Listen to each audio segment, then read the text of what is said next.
I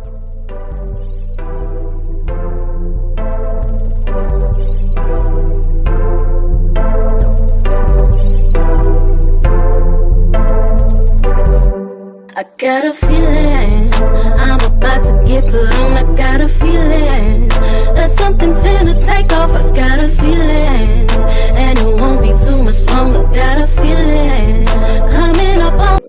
That's how I be going. Yeah. Like we always do about this time. I am Cornbread Capone, and this is Unpopular Honesty, the home of brutal honesty and real hip hop music. Today, our special guest is artist, actor, businessman. Oh man, you see him all over, all on the slab at the shows, in the movies. If you don't know who I'm talking about Papi2Real. What's going on with you, brother? Hey man, I'm over here chilling. That was a hell of an introduction. I appreciate that, man. I'm blessed by the best. No stress, just relaxing. Yeah, man. Well, I want to ask you, when did you decide that you were gonna make music and take it serious? Um, I was about 13. I was about 13, and it was like it was. What happened was I heard some lyrics that I related to, and it was like the dude. It was a Scarface song I heard, and it was like what he rapped. It was like he just watched my whole day. What he was rapping about. I got kicked out of school that day, and when I got kicked out of school, I heard that song, and it was like he just told my story. That right there sparked interest on lyrics because I fell in love with how the dude was able to put that together and explain how I actually feel though. So that did something for me, man, and it got me started. It got me going, and then when I started really putting that pen to the pad, I just was amazed at what I was saying, and I liked it. So I just kept at it. And to date, how many music projects have you released as an artist? Okay, after the mixtape era, during the mixtape era, I had about six different tapes that I was pushing, and I had been featured on several. But after the mixtape era, I've only did singles. I've only Oh, did singles, and as of now, there's really only four projects that I have out on the internet, Spotify, stuff like that. But there are more projects that I have sitting in the vault. It's just a business thing on how I'm gonna release it. Do I even want to release it? Is it worth my money? Is it worth my time? Stuff like that. right. I know that when people find out the truth about the music industry, for those of like for me, when I found out the truth about the music industry, I'm gonna be honest with you. I had to go get me some green and go sit down somewhere by myself for about a day or two and just really sit back and say, okay, Fred, is this what you really want to do? You know the truth. Absolutely. You Yeah. know what's going on. Yeah. You're not in the dark anymore. You got the information. Is this what you want to do? And for me, quitting wasn't an option Okay. because if I quit, what do I do tomorrow? That was my Okay. mindset. Okay. Uh, but now the business side of music will have an artist pivot from music to movies, and I noticed True. that because the unlike the music industry, they have something called the Screen Actors Guild, This is where true. there's anybody who appears in anything on film can be a part of this. It's almost like a union for Mm-hmm. actor. And I got upset when I found that out because I said, why the fuck they don't have that in the music industry? And then I did some research and I was like, oh, that's what Suge and them was trying to do in the Uh-huh. early 2000s. But Uh-huh. didn't happen because we all know what happened. Right. But I wanted to ask you about, the transition into movies. What made you go into movies? The challenge. Um, it was the challenge. The when it came down to the music, the success that I would want out of the music is still obtainable. I can still get where I really want to be. Where I'm at with the music, it's like I figured a few things out. I figured how to pick up some royalties, and I put it kind of like on pause because the money's still rolling in. But right now, with my music, it's pretty much a demo. I'm putting projects out to try to catch the big hook. I went into the film because I was inspired. I was in Los Angeles one time, and my homie Big Mike, West Coast, what's up, my G? Uh, he took West Coast Plantation. He took me to a premiere in Hollywood at the open bar, and it was J.O. Felony and Exhibit, and um, they turned J.O. Felony's album into a movie, and that set me off.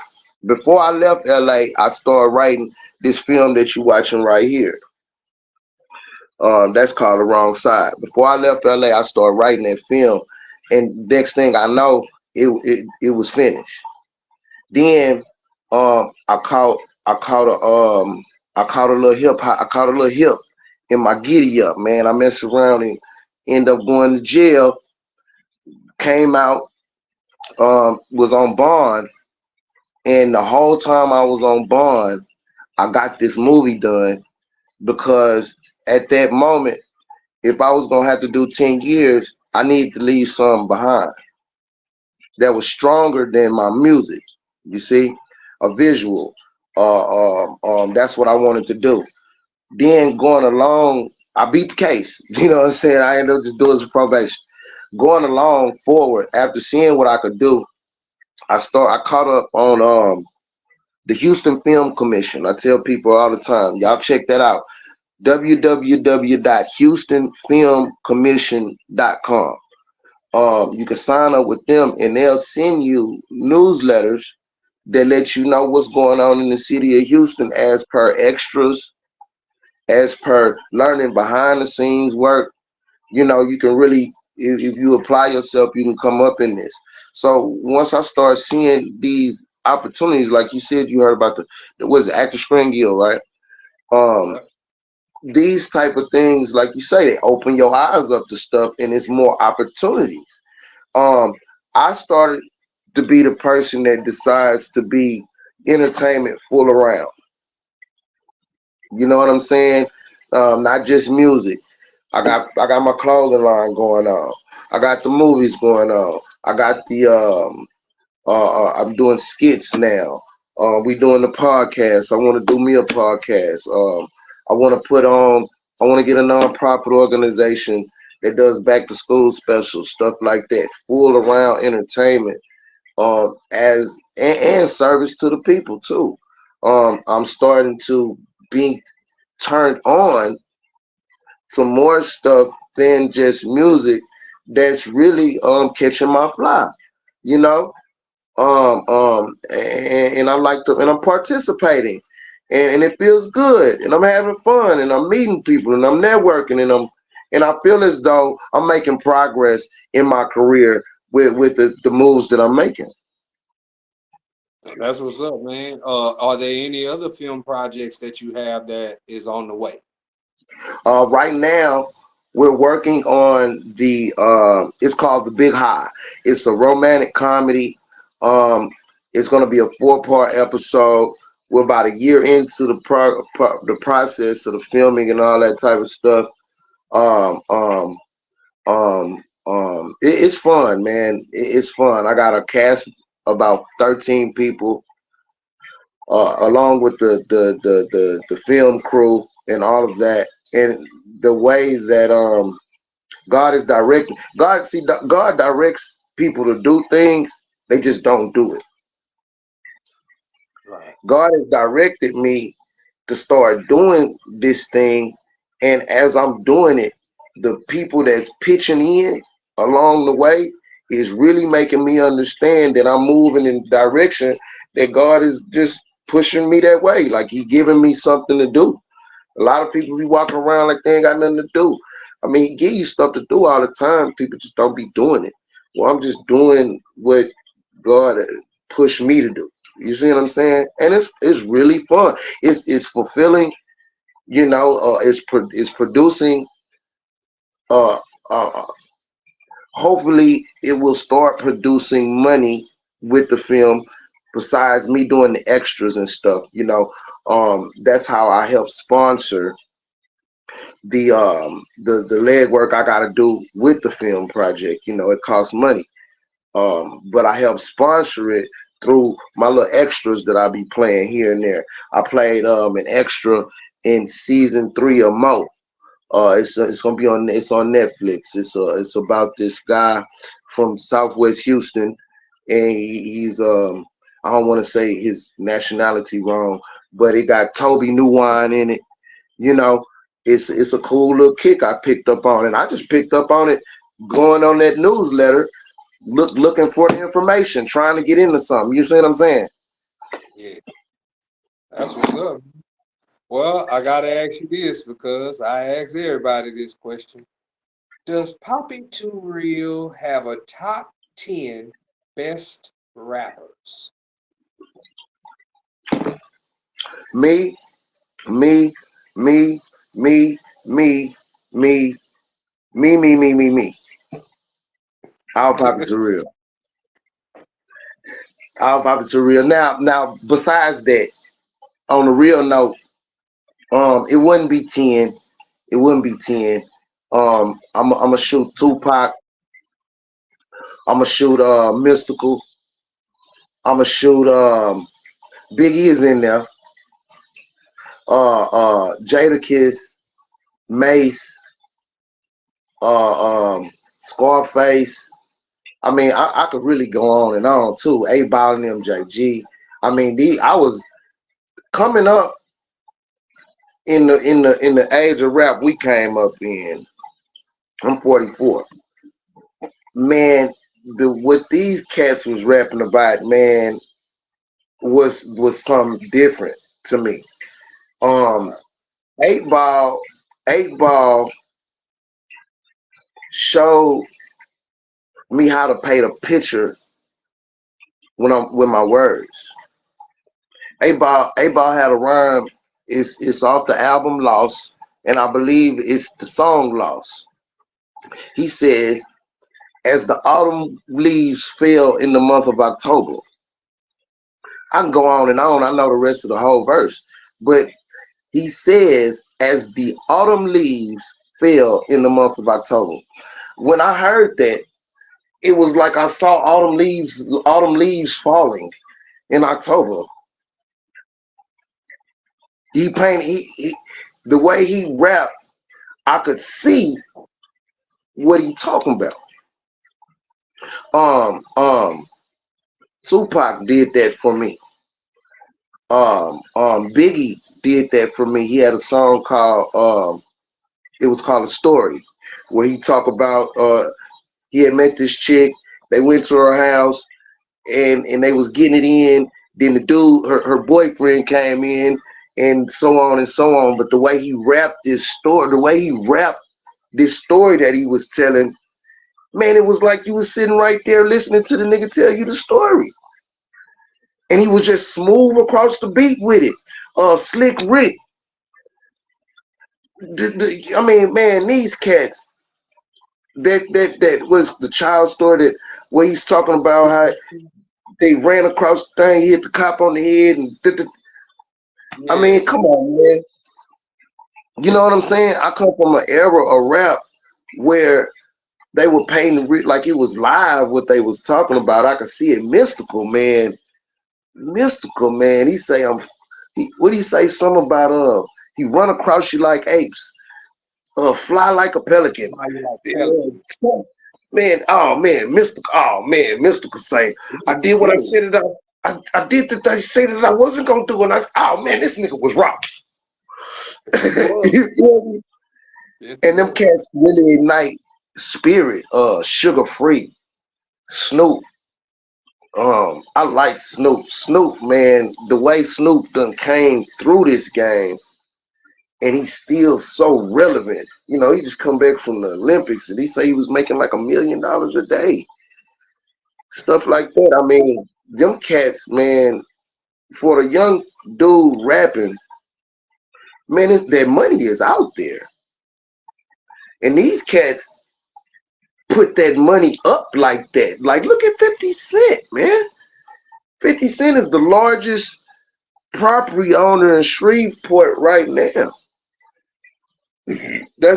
He started with hip hop.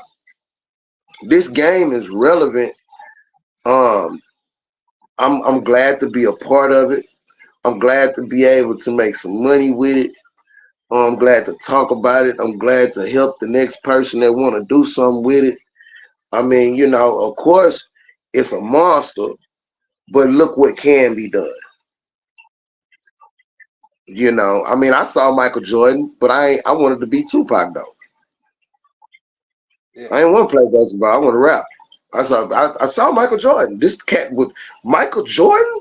Come on, man. Look, Mike Tyson. Okay, Michael Jordan, Mike Tyson, Bo Jackson, Deion Sanders, athletes like that make you want to be a Michael Jordan. Make you want to be a Deion Sanders. If you ever seen Deion Sanders play, if you ever seen Mike Tyson knock somebody out, that make you want to be a boxer. You know, that's super. The dude's live. But them cats ain't had nothing on Tupac for me. I saw all them cats growing up, you know, Michael Jordan, Bo Jackson. I was into sports. I played football and everything. But when I saw Tupac, I ain't want to play sports no more, man. I want to rap. I Straight wanted up. to I wanted to ask you, since you did mention Pac, and recently it was 28 years since his passing. I wanted to ask you about the impact of Tupac, because that impact is still looming large today, just as it was in the mid 90s when he was alive. So the impact of Tupac Shakur from your perspective. Okay, his personality proceeded like everything. Tupac, in my opinion, left this type of lasting effect on hip hop the way Michael Jackson did on every dude that danced. Every artist that's like a Chris Brown or Usher or everything, man, they all of them is Michael Jackson. Almost every rapper that you hear rapping will say something about Tupac. Probably first. You know what I'm saying? Tupac was strong. I mean, that's what the Too Real is about. The Too Real is the tribute to Tupac. Papi2Real. The Too Real is the tribute to Tupac. That's what that Okay, is. I never knew Okay. that. That's good to know, though. Pac had this. Pac said in the interview, he said, he might not be the person to change the world or change the game, but he will leave the spark on the brain. There are a lot of cats that have been sparked by this man. You know, like Tupac set people. Tupac will set you off.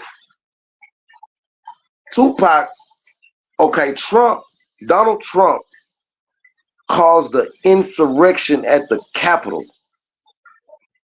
He had them cats out there rushing the Capitol, man. They are still trying. It was like 1,000 people on case on that got prosecuted. They still trying all this stuff. Trump had that type of motivation and type of effect on them people to make them people do that. That's what he did. Whether he claim it or not, he did that. Tupac dropped a bomb on all the young cats that was listening to him. He made them cats think. Tupac had a line. It was in "If I Die Tonight" off the album "Me Against the World," and it said, "They say pussy and paper is poetry, power and pistols. Plotting on murdering motherfuckers before they get you. Picturing pitiful punk niggas copping pleas. Puffing weed as I position myself to clock G's." Man, if you really listen to what that said right there, man, that will make you think. And Pitiful that's why punk niggas I copping say pleas.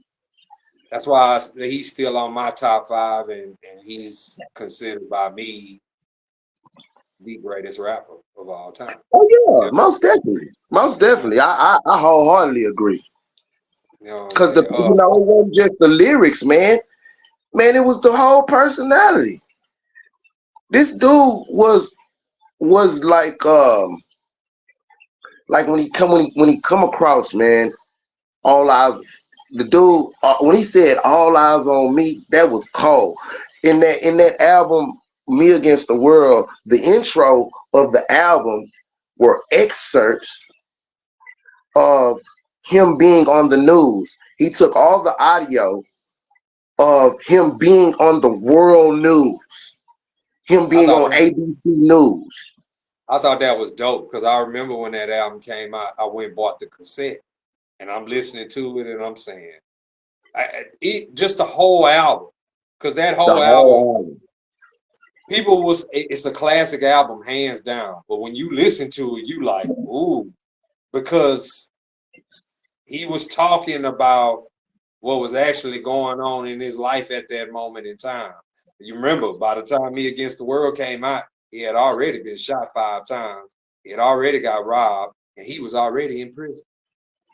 So when we hearing "It Ain't Easy" and all these songs on Me Against the World, I'm like, ooh, like he he detailed it through and through if you listen to that record. Man, And that man died at he was 25. He was I love those 25. those last 3 albums, Me Against the World, All Eyes on Me, which came out a day after my birthday in '96, and Machiavelli. Machiavelli, that's an album that I can't shake because, for one, he had the last word on that album. You know what I'm saying? Especially with Against All Odds, if you understand what I'm talking about. He really had the last word. And it's ill seeing what's really taking place right now. And then you pop in Against All Odds, or you just play Machiavelli and just listen to what he's talking about. And it'll make you say, damn. You know what I'm saying? Like, part of you will be like, how did he know that? And then, or it's almost like he had a crystal ball to see into the future, and he knew it before a lot of other people did, and he just put it on record. And I was like, man, You that know Machiavelli. what I really look at about that dude though, is I mean, the dude he was 25, man. That 20. Okay, being 44, I understand 25. I mean, he's a grown man, but 25 is really still a baby, like still a kid, like, you know. Um the dynamics of what he was taking on at his age and the way he was handling it. Man, he was giving them the dude was giving dudes 40 and 50 years old the real business. This dude was a leader. This dude, man, okay, by him being 25, imagine his mentality at 40. You know, he was still rowdy. He was still raw. You know what I'm saying? He hadn't got a chance to even smooth or calm down yet. Plus the agitation of the fame and everybody trying to screw over him and everybody want a piece of him in blood. I mean, you know, hey man, but we take from that, you know, as men, and we grow with that, you know. Man, Tupac was cold. No, I don't take away from none of the other artists that came across the scene. You know, look at Method Man. Look at I mean, let's go to the West Coast, man. Cats from the West. It's a lot of cats. Ice Cube is hard, Yes, you he know. is. But you know, this music stuff is something serious. We talking Yeah. about. Yeah, I wanted to ask you, do you have any music projects that are coming out this year? Well, I just released encouragement. I just released encouragement. I haven't put it through my distribution company as of yet, but the video, I haven't put the song out. I put the video out before I even put the song out. I just wanted to put the video out. So the video is on YouTube. You can go check out my channel, Papi2Real, P-A-P-I, the number two, R-E-A-L, no spaces. And once you hit that channel, subscribe to it and scroll through, man, you're gonna have a good time. But the latest project I just put out was my video encouragement. Um, um, a lot of people like it, man. I like the lane I ran with this one. You know, it's not a shoot 'em up bang bang song. It's just a song about encouragement. Pretty much, the title is encouragement. It's about encouragement. I got to shoot it at one of my favorite bars, Nick's Place. Shout out to Nick over there on West Time and Rocky Ridge. Y'all stop in there, man, have a drink. Tell Nick to play the video. We promoted Nick's Place. We promoted the bar. Um, I promote bars. I promote all kind of stuff. Anybody want to get some action on some promotion, give me a holler. Papi2Real, 832-883-7418. You know, email Papi2Real at Gmail. You know, yeah, definitely y'all go check out that YouTube channel and watch and just watch. You know, I got stuff on Spotify. Go to Papi2Real. I try to keep everything consistent. You just pull up Papi2Real, you'll find what you need. And I appreciate you taking time out of your busy schedule to holler at me. I have been meaning to get you on this podcast. I'm happy that you on the podcast, and I hope that we can do it again in the near Hey, future. And also, I've been writing scripts myself. We need to put our heads together and make us a motion picture. You know what I'm saying? let's Because do something. you know Let's what I do mean? something. Let's do Yeah, man. something. Let's do something. Let's do something. I got Well, I got a few people behind the cameras. If you got some people behind the cameras, let's put them together, or let's, or you know, I mean, I'm down for the plays, man. If you got something, you got a script, and you say, man, look, that I need you on that part right there. You know, hey, I'm gonna jump on it. I'm gonna have a good. I like, man, this. A lot of people really don't have nothing to do. I'm so serious. Okay, going to work, taking care of your kids, going to the bar every once in a while, and going to all your family functions. That's a normal life. That's what people do. right. Well, this hip hop, this entertainment, this is something for me. This is where I shine. This is where I put my light in.